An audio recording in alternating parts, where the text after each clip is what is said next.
നാരായണീയം ദശകം 96 ശ്ലോകം 1. ത്വം ഹി ബ്രഹ്മ ഏവ ബ്രഹ്മൈവ സാക്ഷാത് പരം ഉരു മഹിമൻ അക്ഷരാണാം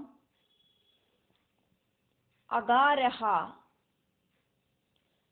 താരഃ മന്ത്രേഷു താരമന്ത്രേഷു രാജ്ഞാം മനു അസി മുനിഷു ത്വം ഭൃഗുഃ നാരദഃ അഭി ത്വം ഹി ബ്രഹ്മൈവ സാക്ഷാത് പരമുരുമഹിമന്നക്ഷരാണാമകാരസ്താരോ മന്ത്രേഷു രാജ്ഞാം മനുരസി മുനിഷു ത്വം ഭൃഗുർനാരദോപി. പ്രഹ്ലാദഃ ദാനവാനാം പശുഷു ച സുരഭിഃ പക്ഷിണാം വൈനതേയഃ നാഗാനാം അസി അന്തഃ സുരസരിദ് അഭി ച സ്രോതസാം വിശ്വമൂർത്തേ. പ്രഹ്ലാദോ ദാനവാനാം പശുഷു ച സുരഭിഃ പക്ഷിണാം വൈനതേയോ നാഗാനാമസ്യനന്ദ സുരസരിദഭി ച സ്രോതസാം വിശ്വമൂർത്തേ. ത്വം ഹി ബ്രഹ്മൈവ സാക്ഷാത് പരമുരുമഹിമന്നക്ഷരാണാമകാരസ്താരോ മന്ത്രേഷു രാജ്ഞാം മനുരസി മുനിഷു ത്വം ഭൃഗുർനാരദോപി. പ്രഹ്ലാദോ ദാനവാനാം പശുഷു ച സുരഭിഃ പക്ഷിണാം വൈനതേയോ നാഗാനാമസ്യനന്ദ സുരസരിദഭി ച സ്രോതസാം വിശ്വമൂർത്തേ. നാരായണീയം ദശകം 96 ശ്ലോകം 2. ബ്രഹ്മണ്യാനാം ബലിഃ ത്വം ക്രതുഷു ച ജപയജ്ഞഃ അസി വീരേഷു പാർത്ഥഃ ഭക്താനാം ഉദ്ധവഃ ത്വം ബലം അസി ബലിനാം ധാമ തേജസ്വിനാം ത്വം. ബ്രഹ്മണ്യാനാം ബലിസ്ത്വം ക്രതുഷു ച ജപയജ്ഞോऽസി വീരേഷു പാർത്ഥോ ഭക്താനാമുദ്ധവസ്ത്വം ബലമസി ബലിനാം ധാമ തേജസ്വിനാം ത്വം. ന അസ്തി അന്തഃ ത്വദ് വിഭൂതേഃ വികസദ്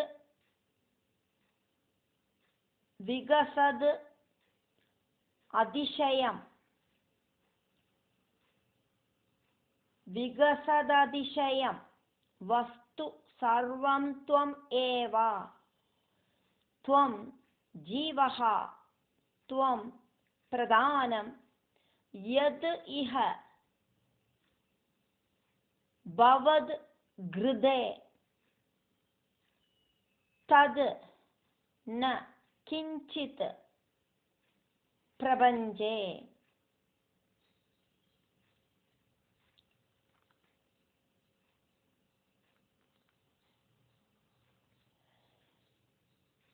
नास्त्यन्तस्त्वद्विभूतेर्विगसदतिशयं वस्तु सर्वं त्वमेव त्वं जीवस्त्वं प्रधानम् यदिह भवदृदे तन्न किञ्चित् प्रपञ्चे ब्रह्मण्यानां बलिस्त्वं क्रतुषु जपयज्ञोऽसि वीरेषु पार्थो भक्तानामुद्धवस्त्वं बलमसि बलिनां धाम तेजस्विनां त्वं नास्त्यन्तस्त्वद्विभूतेर्विगसदतिशयं वस्तु सर्वं त्वमेव त्वं जीवस्त्वं प्रधानम् यदिह भवदृते तन्न किञ्चित् प्रपञ्चे नारायणीयं दशकं 96 श्लोकं 3 धर्मं वर्ण आश्रमाणां श्रुतिपदविहितं त्वत्परत्वेन भक्त्या कुर्वन्तः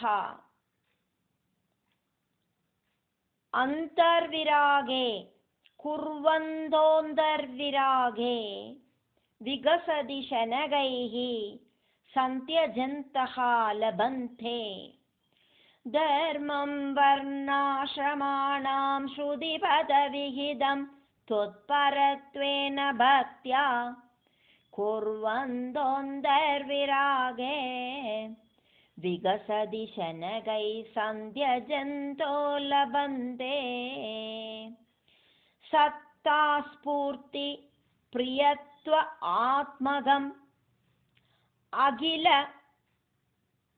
पदार्थेषु भिन्नेषु अभिन्नं सत्तास्फूर्ति प्रियत्वात्मकमखिल पदार्थेषु भिन्नेषु अभिन्नं निर्मूलं विश्वमूलं परमम् अहम् इति परममहमिति त्वद्विबोधं विशुद्धं सत्तास्फूर्ति प्रियत्वात्मकमखिल पदार्थेषु भिन्नेषु अभिन्नं निर्मूलं विश्वमूलं परममहमिति तद्विबोधं विशुद्धं धर्मं वर्णाश्रमाणां श्रुतिपदविहितं त्वत्परत्वेन भक्त्या कुर्वन्तोऽन्तर्विरागे विगसति शनगैः सन्त्यजन्तो लभन्ते सत्तास्फूर्ति प्रियत्वात्मकमखिल पदार्थेषु भिन्नेषु अभिन्नं निर्मूलं विश्वमूलं परममहमिति त्वद्विबोधं विशुद्धं नारायणीयं दशकं 96 श्लोकं 4 ज्ञानं कर्म अपि भक्तिः त्रिदयम् इह भवल्प्रापकं तत्र तावद् निर्विण्णानाम् अशेषे विषय इह भवेद्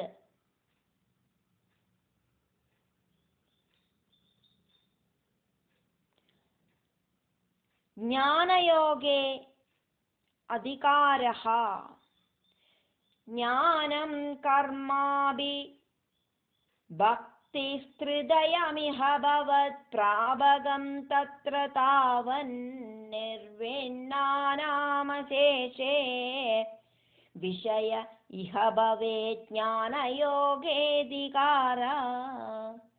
सक्तानां कर्मयोगः तु त्वयि हि विनिहितः न अत्यन्तसक्ताः न अभि अत्यन्तं विरक्ताः तु ऐ त्वयि च धृतरसा भक्तियोगः हि अमीषाम् सक्तानां कर्मयोगस्त्वयि हि विनिहितो येदुनात्यन्तसक्ता नाप्यत्यन्तं विरक्तास्त्वयि च धृतरसा भक्तियोगो ह्यमीषाम् ज्ञानं कर्माभिभक्तिस्त्रिदयमिह भवल्प्रापकं तत्र तावन्निर्विण्णानामशेषे विषय इह भवेत् ज्ञानयोगेऽधिकारः सक्तानां कर्मयोगस्त्वयि हि विनिहितो येदुनात्यन्तसक्ता नाप्यत्यन्तं विरक्तास्त्वयि च धृतरसा भक्तियोगो ह्यमीषाम् നാരായണീയം ദശകം 96 ശ്ലോകം 5 ജ്ഞാനം ത്വദ്ഭക്തതാം വാ ലഘു സുഹൃദവശാത് മർത്യലോകേ ലഭന്തെ ജ്ഞാനം ത്വദ്ഭക്തതാം വാ ലഘു സുഹൃദവശാൻ മർത്യലോകേ ലഭന്തെ തസ്മാത് അത്ര ഏവ ജന്മ സ്പൃഹയതി ഭഗവൻ ന അഗഗഃ നാരകഃ വാ തസ്മാദത്രൈവ ജന്മ സ്പൃഹയതി ഭഗവൻ നാഗഗോ നാരകോ വാ ആവിഷ്ടം മാം തു ദൈവാത് ഭവജലനിധിപോദായിതേ മർത്യദേഹേ ആവിഷ്ടം മാം തു ദൈവാത് ഭവജലനിധിപോദായിതേ മർത്യദേഹേ ത്വം കൃത്വാ കർണധാരം ഗുരും അനുഗുണവാദായിതഃ താരയേതാഃ ത്വം കൃത്വാ കർണധാരം ഗുരുമനുഗുണവാദായിതസ്താരയേത ജ്ഞാനം ത്വദ്ഭക്തതാം വാ ലഘു സുഹൃദവശാൻ മർത്യലോകേ ലഭന്തെ തസ്മാദത്രൈവ ജന്മ സ്പൃഹയതി ഭഗവൻ നാഗഗോ നാരകോ വാ ആവിഷ്ടം മാം തു ദൈവാത് ഭവജലനിധിപോദായിതേ മർത്യദേഹേ ത്വം കൃത്വാ കർണധാരം ഗുരുമനുഗുണവാദായിതസ്താരയേത നാരായണീയം ദശകം 96 ശ്ലോകം 6 അവ്യക്തം മാർഗയന്തഃ ശ്രുതിഭിഃ അഭിനയൈഃ കേവലജ്ഞാനലുബ്ധാഃ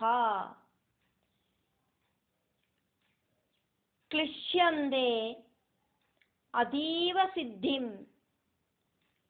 ബഹുതരജനുഷാം അന്ത ഏവ ആപ്നുവന്തി അവ്യക്തം മാർഗയന്ത ശ്രുതിഭിരഭിനയൈ കേവലജ്ഞാനലുബ്ധാ ക്ലിശ്യന്തേതീവ സിദ്ധിം ബഹുതരജനുഷാമന്ത ഏവാപ്നുവന്തി ദൂരസ്ഥഃ കർമ്മയോഗഃ അഭി ച പരമഫലേ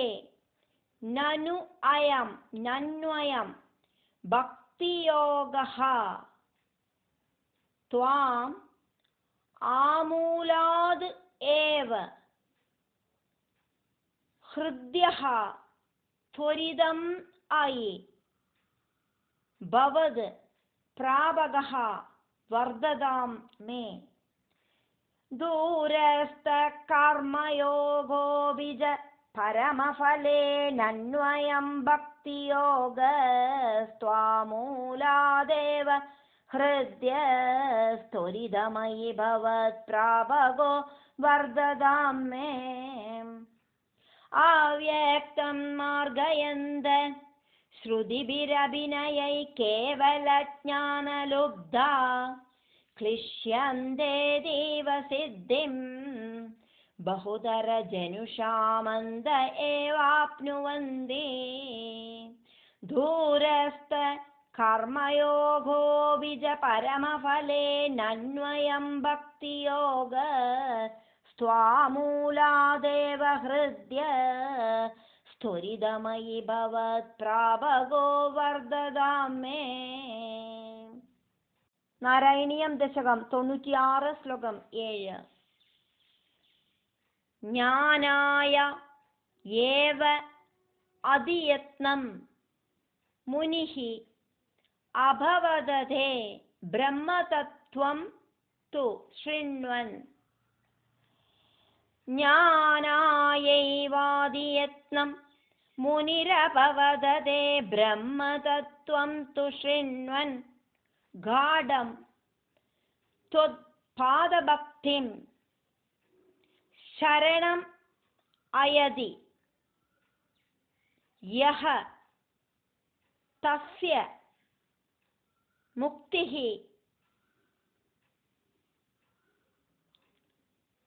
കരാഗ്രേ. ഗാഢം ത്വത്പാദഭക്തിം ശരണമയതി യസ്തസ്യ മുക്തിഃ കരാഗ്രേ.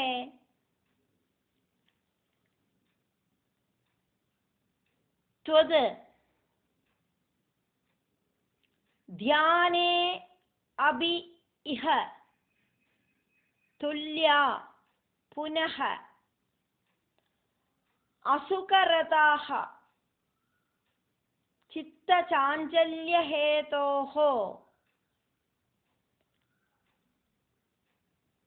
അഭ്യാസാദ് ആശു ശക്യം തദ് അഭി വശയിതും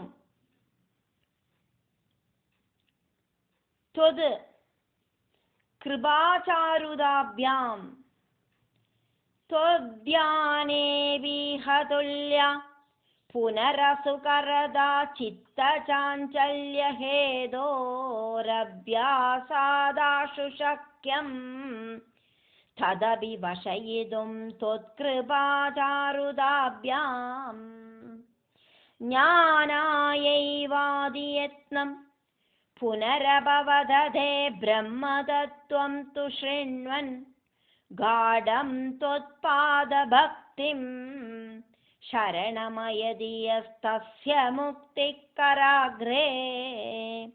ത്വദ്ധ്യാനേഭിഃ തുല്യ പുനരസുകരദാ ചിത്തചാഞ്ചല്യഹേതോരഭ്യാസാദാശു ശക്യം തദഭി വശയിതും ത്വത്കൃപാചാരുതാഭ്യാം. നാരായണീയം ദശകം 96 ശ്ലോകം 8. നിർവിണ്ണഃ കർമ്മമാർഗേ ഖലു വിഷമതമേ ത്വത്കദാദൗ ജഗാഢം.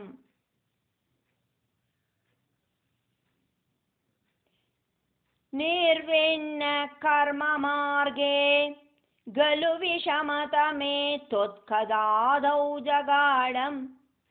ജാത ശ്രദ്ധഃ അഭി കാമാൻ അയി ഭുവനപതേ ന ഏവ ശക്നോമി ഹാതും. ജാത ശ്രദ്ധോഭി കാമാനയി ഭുവനപതേ നൈവ ശക്നോമി ഹാതും. തദ്ഭൂയഃ നിശ്ചയേന തു അയി ത്വയി നിഹിതമന ദോഷബുദ്ധ്യാ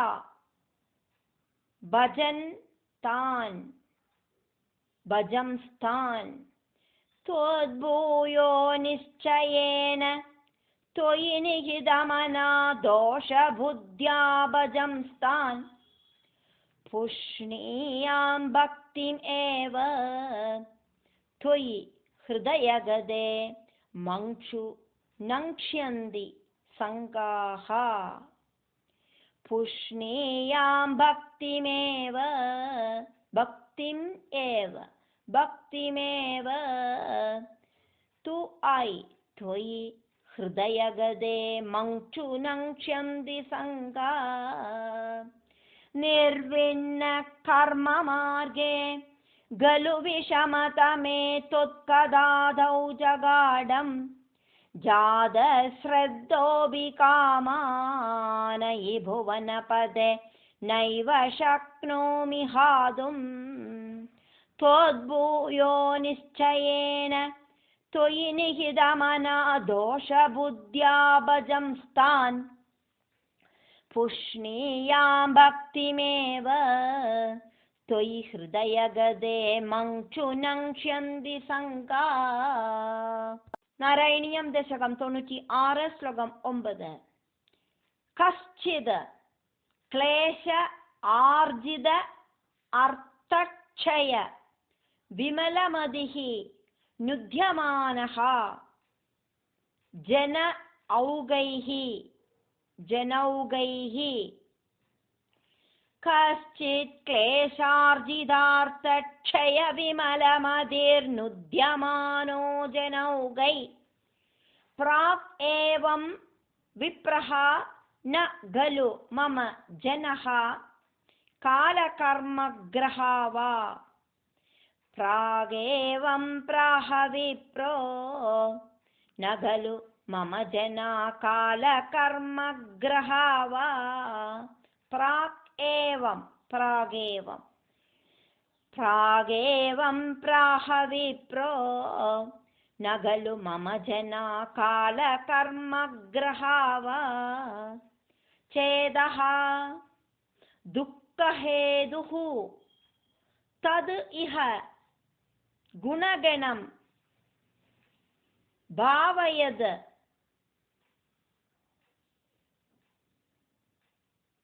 सर्वकारी उक्त्वा शान्तः